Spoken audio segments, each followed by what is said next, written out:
Seja bem-vindo ao Direito na Prática, o seu programa de atualidades do universo jurídico. No encontro de hoje, vamos dar continuidade ao que aconteceu no primeiro seminário de Direito das Insolvências em Vitória do Espírito Santo. Vamos conversar com o desembargador do TJ de São Paulo, Manuel Justino.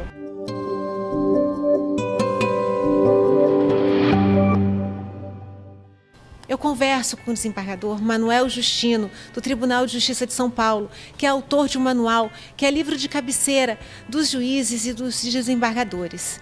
Doutor, qual é a importância da Lei 11.101 do contexto atual do mundo jurídico?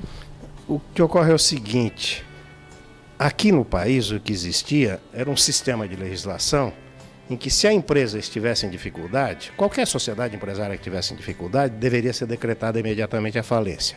O que se percebeu é que a manutenção da sociedade empresária, a manutenção da empresa funcionando, é algo que interessa muito mais para o meio social como um todo do que para o próprio empresário.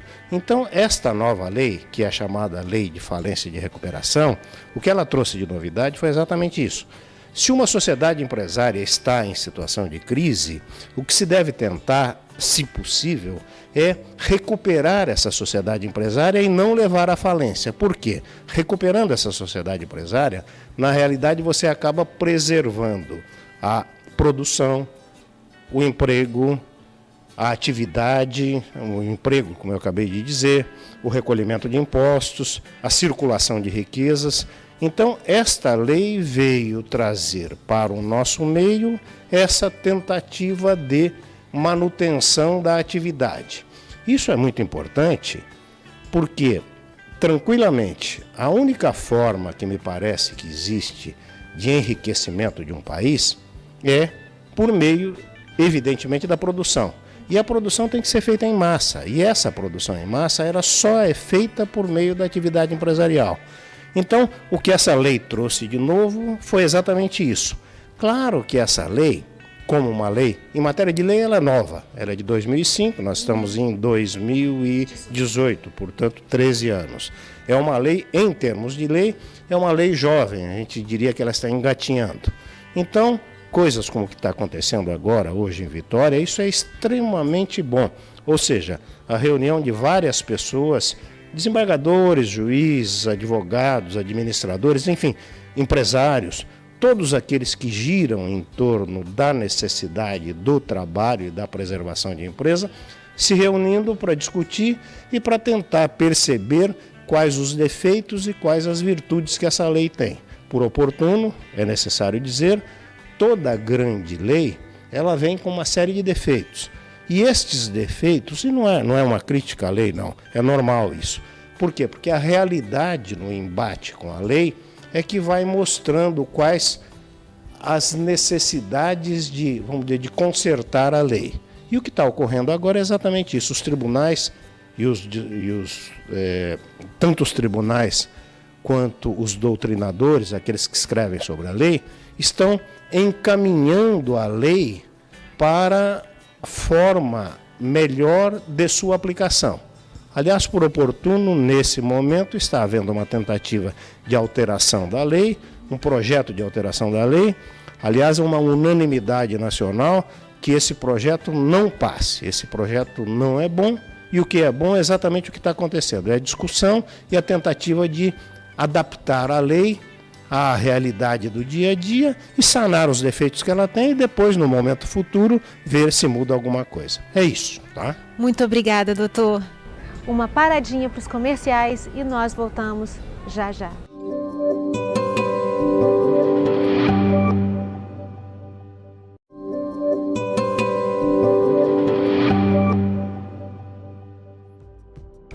E agora acompanhe o meu bate-papo com o advogado do Rio de Janeiro, Dr. João Ascioli. Eu converso com o Dr. João Ascioli, advogado no Rio de Janeiro e mestre em economia.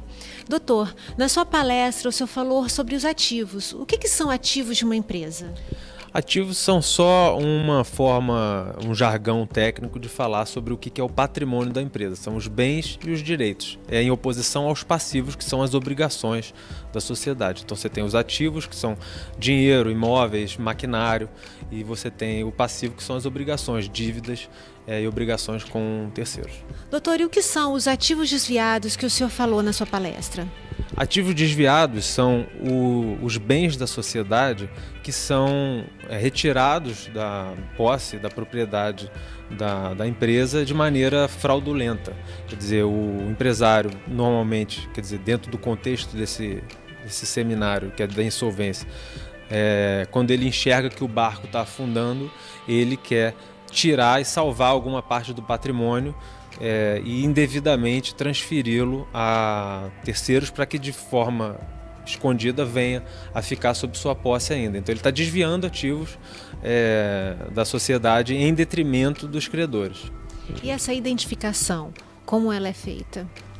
Ela parte de investigações, nós usamos muitas diferentes formas de investigação, contratação de especialistas em pesquisa de campo, seja seguindo o devedor para ver localidades que ele frequenta, imóveis em que ele resida ou que ele frequente sem que estejam em seu próprio nome, pesquisas documentais, uma grande análise de documentos para verificar quais foram as operações fraudulentas que aquela empresa constituiu para transferir esses ativos que são desviados e depois são ocultados mediante o uso de estruturas constituídas em paraísos fiscais. Normalmente se usa desse tipo de artifício. Aplica-se o Instituto da Desconsideração da Personalidade Jurídica no processo de recuperação judicial?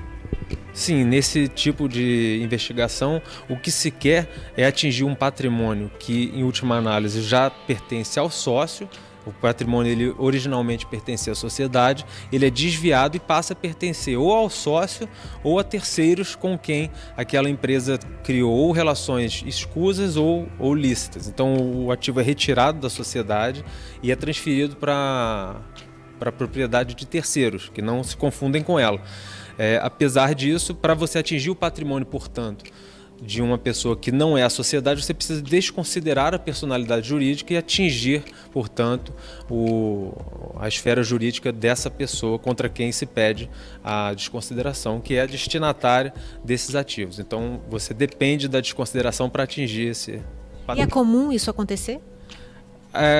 É comum, infelizmente, felizmente é mais comum que a quebra de uma empresa se dê por razões de mercado, quer dizer, erros na avaliação do empresário sobre quais serão as preferências do consumidor, aquele produto que não deu resultado, ou ele se organizou de uma maneira ineficiente e teve mais custos do que receitas.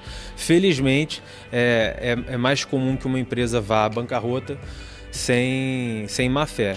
Infelizmente, porém, nós temos sempre aquela situação em que pessoas de má fé arquitetam grandes operações fraudulentas para obter vantagens indevidas que não seriam possíveis de se obter mediante uma atividade empresarial a curto prazo.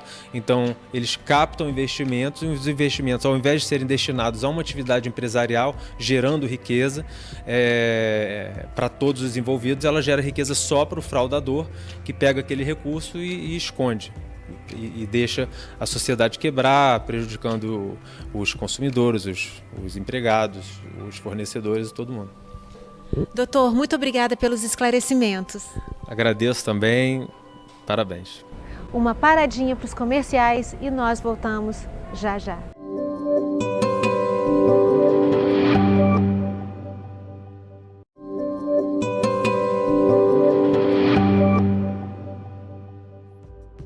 Estamos de volta e agora você confere a entrevista com o administrador judicial Marcelo Macedo. Eu estou aqui com Marcelo Macedo, advogado e administrador judicial do Rio de Janeiro.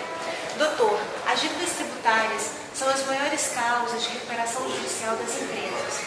O fisco, numa situação dessas, ele é obrigado a conceder o parcelamento?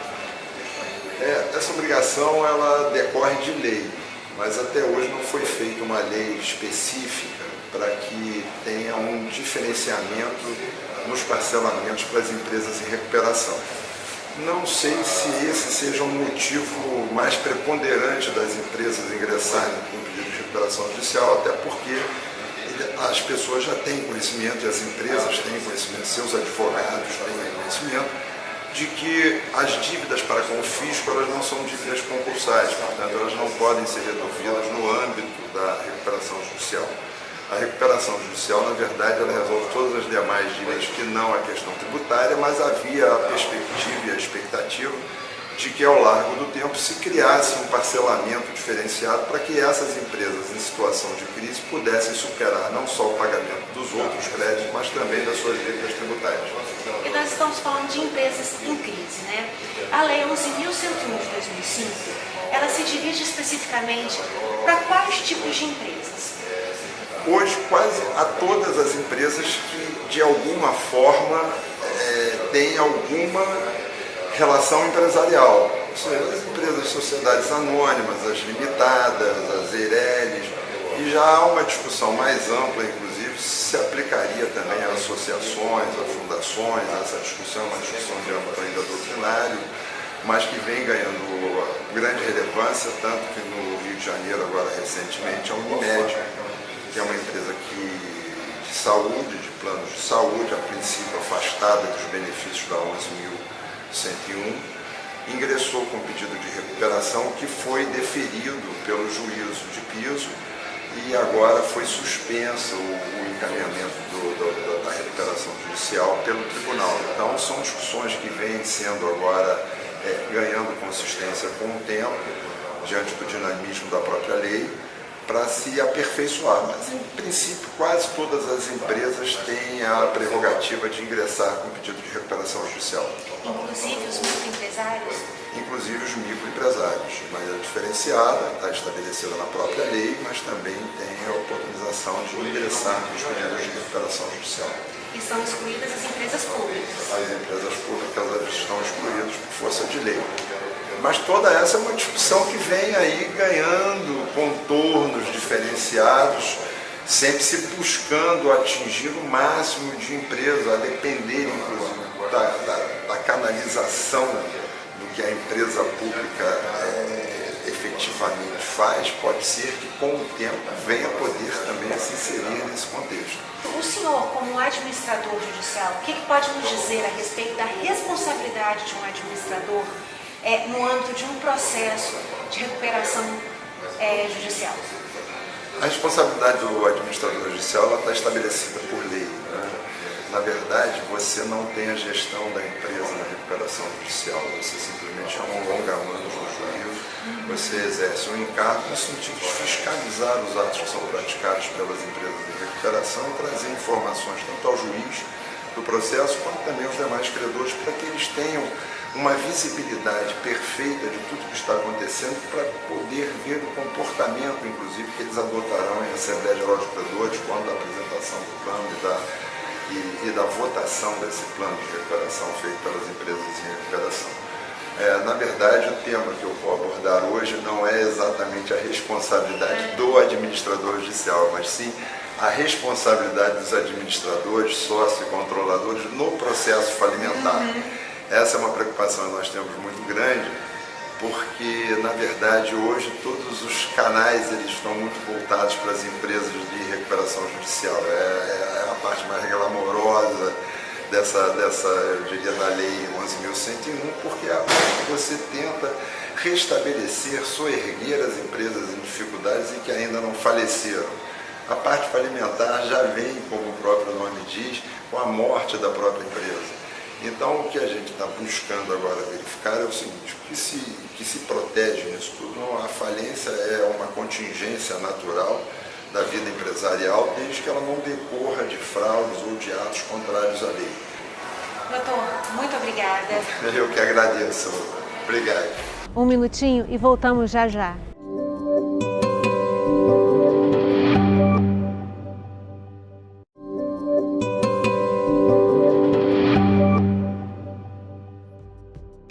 já de volta. E agora você vai conferir a minha conversa com o administrador judicial André Rocha.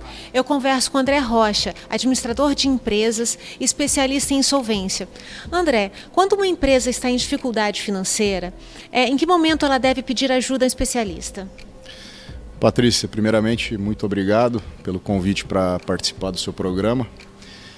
Essa é uma pergunta bastante subjetiva. Aliás, quando a gente fala de gestão, gestão de crise, turnaround, tem várias questões subjetivas que envolvem o tema. Em relação ao momento adequado para uma empresa pedir ajuda, necessariamente quando ela começa a apresentar os primeiros desgastes, né, de uma crise operacional, ou seja, ela começa a reduzir significativamente as suas margens, muitas vezes chegando a zero, até abaixo de zero, a margem EBITDA, que é a margem operacional, e também um alto grau de alavancagem, ou seja, a empresa está altamente endividada, tendo como referência o seu segmento, né, de atuação. E onde começa esse trabalho?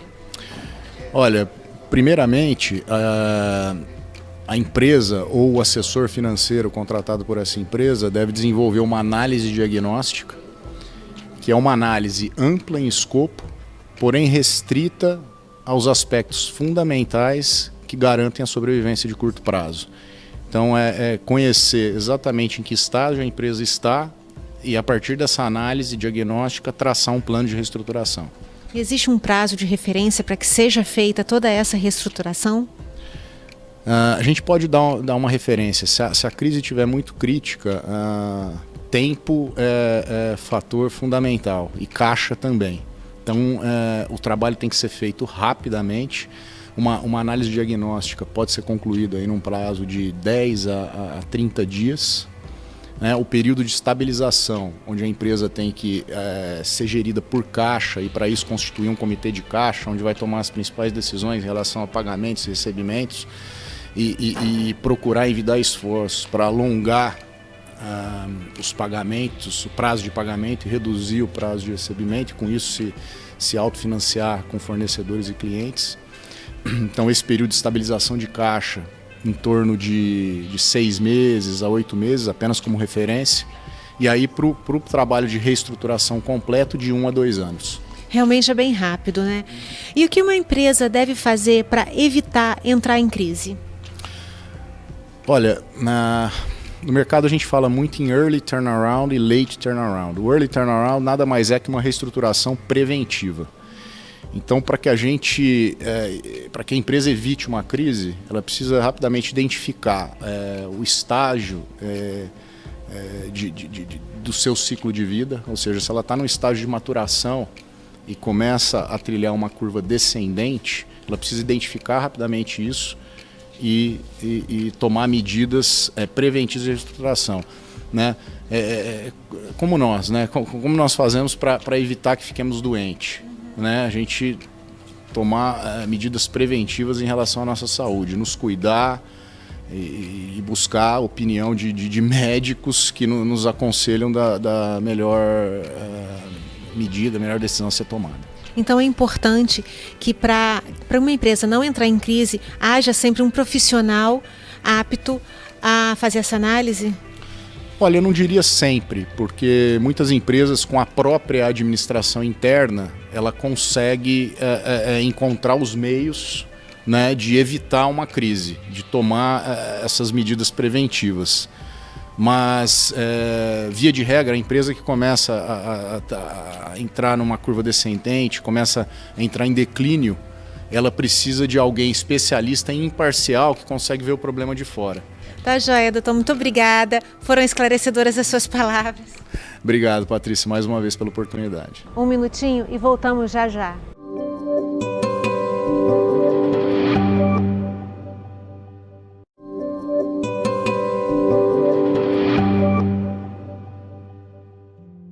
Dando continuidade às ofertas de cursos para 2019 da FDV, nós vamos conversar com a professora Bruna Lira, professora do curso de pós-graduação de Direito de Família e Sucessões.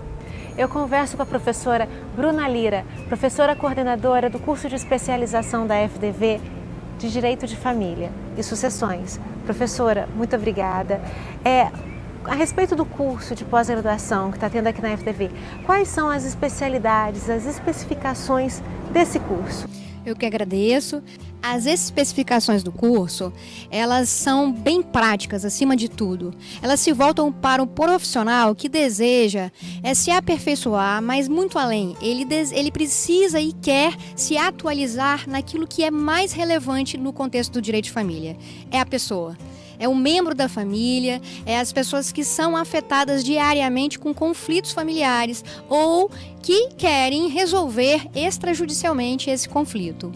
Serei sua aluna, professora. Vai ser uma honra, vai ser um grande prazer para mim e para todo o grupo que vai partilhar esse momento. Eu estou muito feliz também. O direito de família tem trazido nuances muito diferentes, como a multiparentalidade, o poliamor, coparentalidade. Essas questões serão tratadas na pós? Com certeza, serão tratadas e serão tratadas de forma, como eu já disse, prática. Cada módulo do curso tem um estudo de caso, uma análise de um caso concreto que busca investigar como os tribunais estão lidando com esses assuntos, como as pessoas chegam até o judiciário e muito mais, chegam também a resolver os seus conflitos extrajudicialmente. As famílias hoje sofrem por variadas transformações. A todo momento vem acompanhando essas transformações, mas nem sempre o judiciário está preparado para observar e cuidar dessa tutela de modo diferente. A senhora está falando de mediação? Mediação e conciliação. Com o CPC de 2015, a estrutura, até a ótica, a visão do judiciário, ela precisa ser alterada e se adaptar às propostas dessa alteração legislativa. Hoje, uma audiência de família, antes que se busque o litígio propriamente, aquele conflito que está latente entre aquelas pessoas, passa pela mediação e pela conciliação. E o mais interessante é que o profissional da advocacia precisa estar preparado a essas novas questões. Hoje, quando um cliente procura um advogado familiarista, ele precisa se antenar a como resolver também extrajudicialmente. Inclusive, é um dever do advogado nessa área. E o público-alvo? Qual é o público que a FDV espera que participe dessa especialização? O público-alvo é o advogado, o defensor, o juiz, é o profissional que também está fora do direito, é o assistente social, o psicólogo, que hoje tem uma forte atuação nas equipes multidisciplinares do direito de família. Necessidade de ser bacharel nem advogado? Não há necessidade de ser bacharel em direito nem advogado. Ele precisa, é claro, ter o interesse em conhecer essa área do conhecimento para que possa atuar. E o profissional que atua dentro do direito de família nem sempre é o profissional da área jurídica. E em que essa especialização pode agregar ao profissional que procura cumprir essa grade? Pode agregar muito valor, porque ele se torna um profissional com uma especialização de um nicho todo próprio, todo peculiar dentro do direito civil. E ele pode também, quem sabe, fazer network lá dentro da especialização, conhecer outros profissionais, conversar com professores, mestres, doutores, com juízes que atuam na área do direito de família e com profissionais das equipes multidisciplinares. Eu não comentei, mas vai ter um módulo específico trazendo essas pessoas para explicarem qual é a importância da psicologia, da psicanálise no curso e o que isso pode, de fato, impactar na solução de um conflito familiar. E o mercado de trabalho? Ele tem exigido e ele tem esperado que o profissional ele tenha se especializado de uma maneira mais eficiente? Sim, tem. Existe hoje o chamado super nicho na advocacia. Um exemplo, voltando para a área da advocacia, né? O profissional que é muito especialista em determinado assunto, ele consegue alcançar uma visibilidade diferente de outros profissionais. Então, o profissional que deseja se destacar no mercado, uma especialização ainda é a grande ferramenta para isso. Doutora, muito obrigada. Lembrando, se algum telespectador tiver interesse em fazer o curso de especialização aqui da FDV, a partir de 11 de janeiro as inscrições estarão abertas e todas as informações estarão no site www.fdv.br. E se você tiver alguma dúvida ou uma dica, vá lá nas nossas redes sociais, no Instagram, TV Direito na Prática, Facebook Direito na Prática e no YouTube Direito na Prática com Patrícia Botti. Até o nosso próximo encontro.